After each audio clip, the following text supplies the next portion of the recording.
Our sermon series for the month is Jonah. We're going to spend 4 Sundays learning from and being challenged by the book of Jonah. Now, as we get started, I have a confession for you that comes with an apology. I have been preaching for the best part of 30 years, and I have never preached from the book of Jonah. Now, I've taught a kids lesson from time to time, but I've never preached from the book of Jonah. And this past sabbatical, the Lord captured my attention hard through this book of Jonah.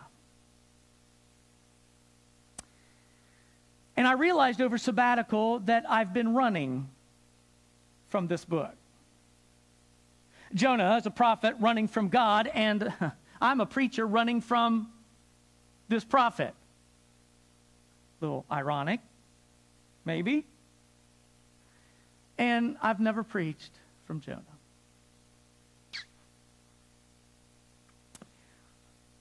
I think it's because I don't really like Jonah. Yeah, you appreciate your preacher saying something like that too, don't you? Jonah was disobedient. Jonah copped a horrible attitude. Jonah demonstrated disrespect for the Lord and zero compassion for people. He kind of gives preachers a black eye. Not my favorite Bible character. So, I just won't preach from him. The Lord got my attention through Jonah over sabbatical.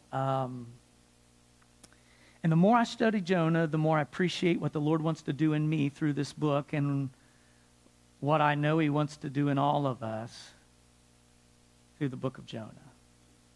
And so my apology is, I'm sorry for not bringing you these messages sooner.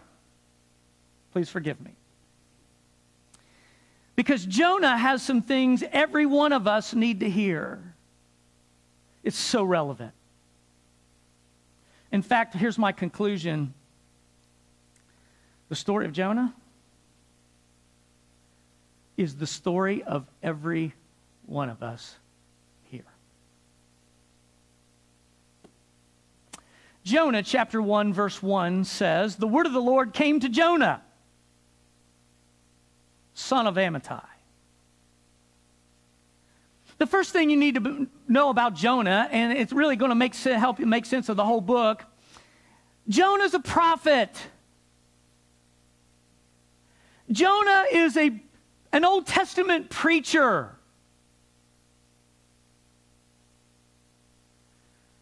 And the word of the Lord comes to Jonah. Jonah has been called and cultivated and commissioned by God himself to preach.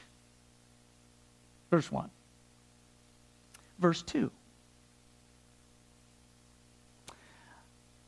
Go to the great city of Nineveh and preach against it, because its wickedness has come up to me. So Jonah receives his assignment.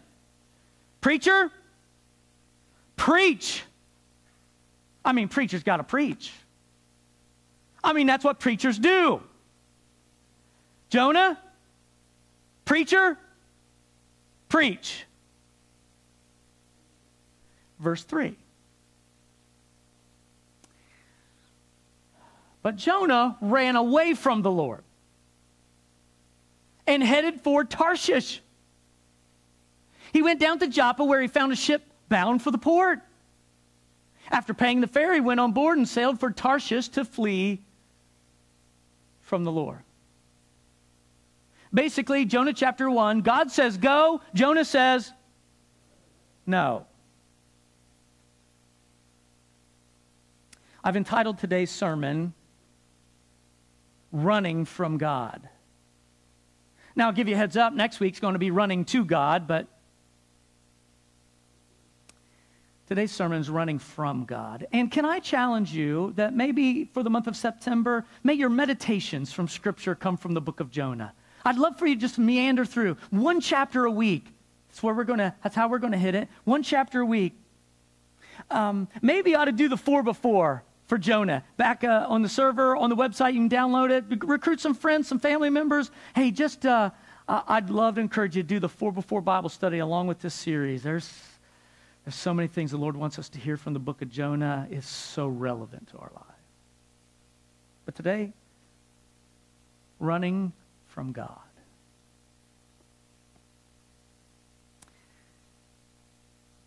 God tells him, I want you to head toward Nineveh. And Jonah basically says no to God's go and heads toward Tarshish. Tarshish. Literally, that is a fun word to say. Tarshish. Say it. Wasn't that fun? Say it again. That's a fun word to say, man. And here's why it's so fun to say, Tarshish. Here's what you need to know about Tarshish. Tarshish was the exact opposite direction from Nineveh. And Tarshish, this is really cool about insight, Tarshish was a beach town in Spain. Tarshish was literally the edge of the known world at the time. So Jonah hears God say, I want you to go to Nineveh. And he says, no, I think Tarshish sounds better. At least it's funner to say. And so he goes as far as possible to Tarshish. He's running from God. Now, I want you to know that Jonah is not running from the existence of God. He's not pretending that God doesn't exist. And I want you to know that Jonah's not pretending that he didn't hear the word of the Lord clearly. Oh no, this is blatant. This is a blatant no to God. And I want you to know that Jonah believes God. He believes in God. He works for him. And Jonah would even tell you, I love the Lord. But with this particular issue, no. I won't. I'm so glad this morning that none of us have ever said no to God. Not sure I like that laughter. Because when you say no to the Lord, you are running from Him. Even if it's just one area of your life, you say no to God, you're running from Him. And I'm so thankful no one in this church has ever run from God. Now, before we're too hard on Jonah, there's something about the Ninevites you probably really ought to know. The Ninevites were a horrendously evil, wicked group of people. The Ninevites were the terrorist group of their day. The Ninevites did horrible things to the people of Israel. In fact, Nineveh was Israel's archenemy at the time. They did horrible things to the people of Israel. The Ninevites were actually responsible for killing the prophets. Nineveh and the king of Nineveh and the army of Nineveh ruled out of fear. They controlled people out of fear. Some of their tactics, listen to this. Some of the tactics of the Ninevite army were they loved gouging out people's eyes, leaving them blind for the rest of their lives. That's the better of the options. They mastered the art of skinning people alive. They would peel your skin off and keep you alive as long as possible and nail your skin outside onto the city wall. Evil people. The Ninevites would seize a city, and often they would decapitate all the inhabitants of the city, and then they would pile up all the heads in a mountain outside the city gate in case another army was to come that way and say, hey, let's take this city. They would see the pile and go, oh, let's go pick on another city. horrible, cruel terrorists. And so when God says to Jonah, I want you to go to Nineveh and preach, it would be the same as saying to me, Mark, I want you to go to Mosul, and I want you to go to Syria, and I want you to march into the headquarters of ISIS, and I want you to preach Jesus. Yeah, I'm not getting out of that alive. A beach ministry at the beach in Tarshish sounds like a good option. They need Jesus too. And so he went down to the port in Joppa, and he jumped on a ship headed for Tarshish. Would you listen to the rest of Jonah chapter 1? Just listen.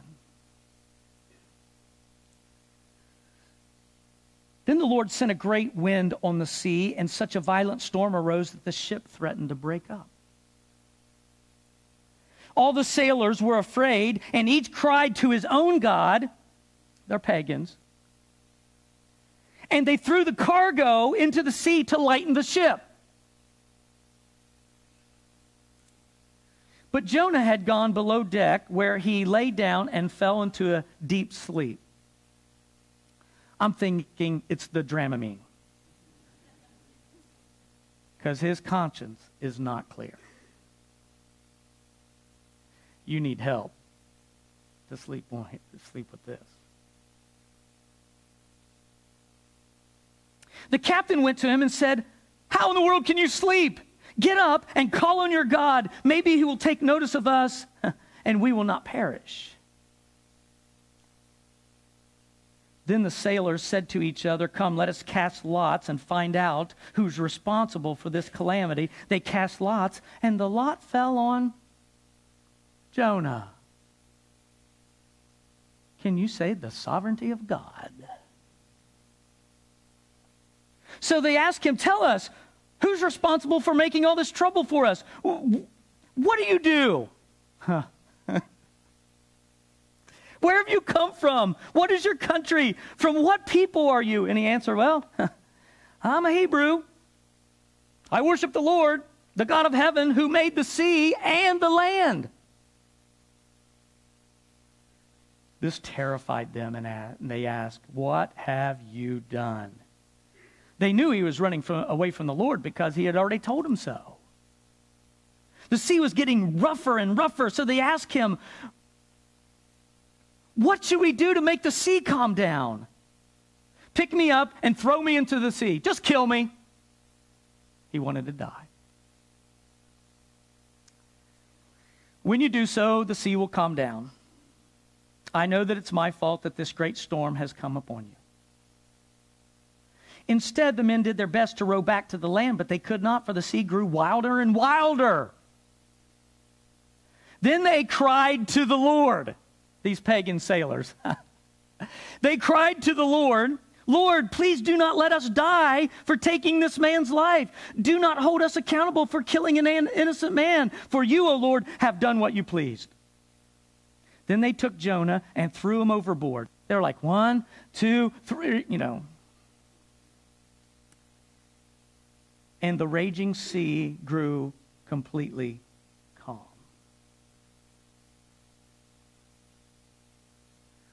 At this, the men greatly feared the Lord, and they offered a sacrifice to the Lord, and they made their own vows to the Lord. But the Lord provided a great fish to swallow Jonah, and Jonah was inside the fish 3 days and 3 nights. Jonah chapter 1. Here's what I want to do today. I want to make some observations for us and then maybe conclude with a couple of life applications. Observation number 1. When you run from God, the enemy will be glad to assist your run. Do you ever find that one to be true? When you decide you are going to run from God, the enemy is happy to assist your run. Because Jonah said, I'm not going to Nineveh. I'm going to the beach. I'm going to Tarshish. And he goes down to Joppa, and the text tells us there happens to be a ship headed for Tarshish. And Jonah's like, sweet. Not really. And here's what I want you to know. The enemy will always have a ship in the harbor ready to take you even farther from the Lord.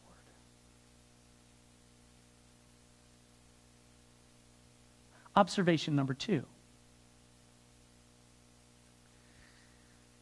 When you run from God, you will head toward regret. When you decide to run from the Lord, you will be running toward regret. Basically put, you run from God, you will run toward stupid.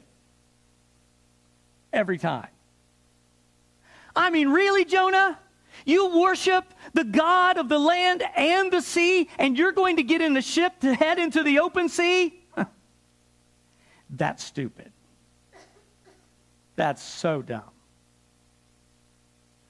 And here's what I've learned, and you already know this from your own life's perspective. When you're in a season of reflection from a season of stupid, when you have come, you've gotten out of a season of stupid and you're reflecting back, you know what your conclusion is, right? What was I thinking? Man, I was so dumb. Man, I'm an idiot, right? When you reflect back on your season of dumb, what was I thinking? And you know what other people conclude? You've heard it. You did what? You bought what?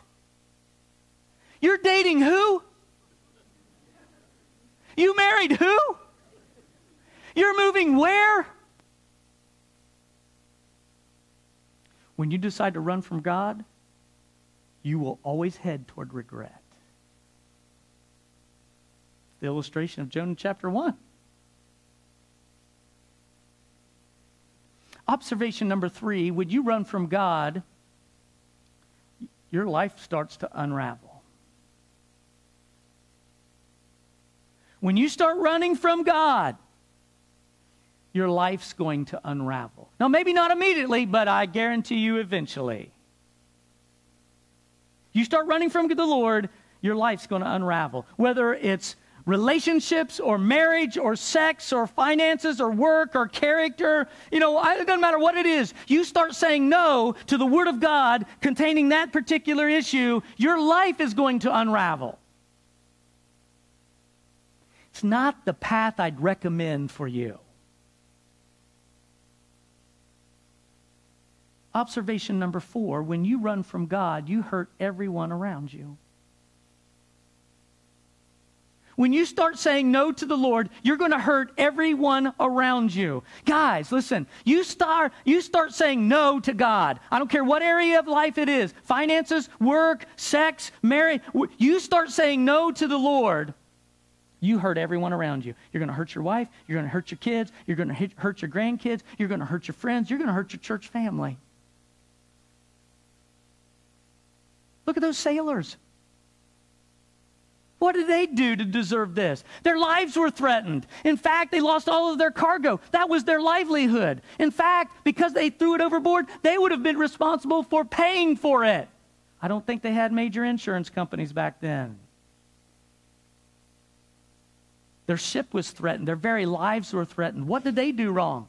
The only thing they did was invite Jonah on board. Ladies, you start saying no to the Lord, everyone around you will start hurting. You will hurt everyone around you. Your kids, your grandkids, your church friends, your spouse. Teenagers, kids, listen.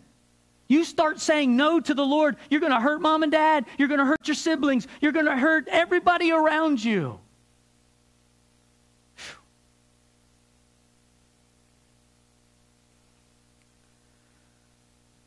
There's a fifth observation I want to make, and that's when you say no to the Lord, and especially His Word, then you're going to experience His works.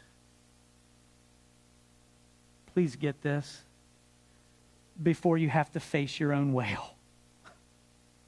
you start saying no to the word of the Lord, then you're going to start experiencing the works of the Lord. Verse 4 says, then God sent a wind over the sea and a violent storm.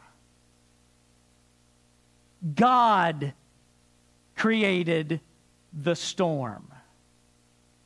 Now, I'm not going to go and say that God created this past week's storm for Texas. I'm not going to say that at all. But he can. And he has in the past, and here's why. If God doesn't have your attention on his word, he's going to get your attention through his works. And again, it's not the path I recommend for any of you. Just focus on his word. And you can eliminate a lot of his works that are designed not to pay you back. Listen, his works, this storm wasn't designed to pay Jonah back. It was to bring him back.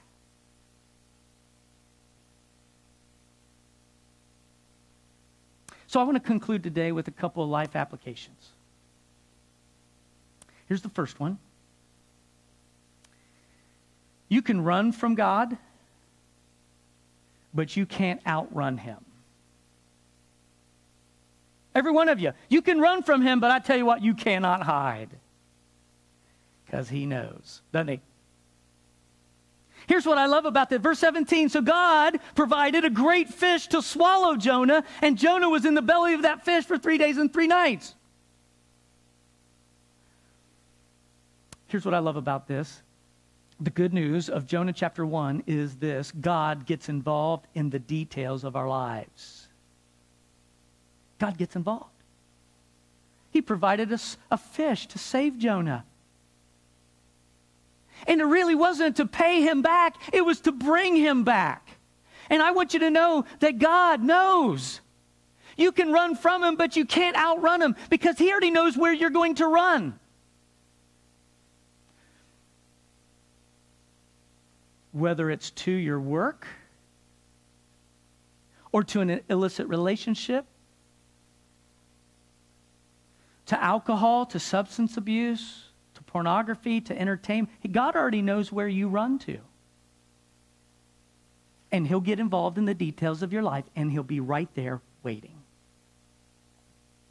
Oh, you can run, but you cannot hide. And there's one more application I'd like for you to make, and that is simply this: God still can use our mess for his own glory and good. I love this about God. I love that he's willing to use our past mistakes. He's willing to use our major messes and kind of spin them and use them for his own glory and good. Isn't that awesome?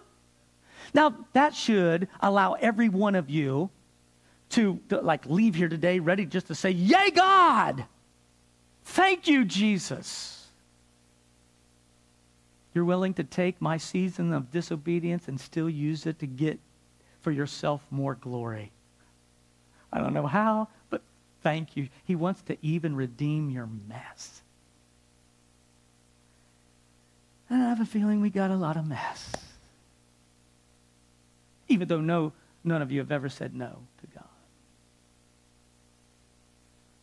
Can I plead with you right now that if you're right now saying no to God in any area of life, you already know what it is. Stop.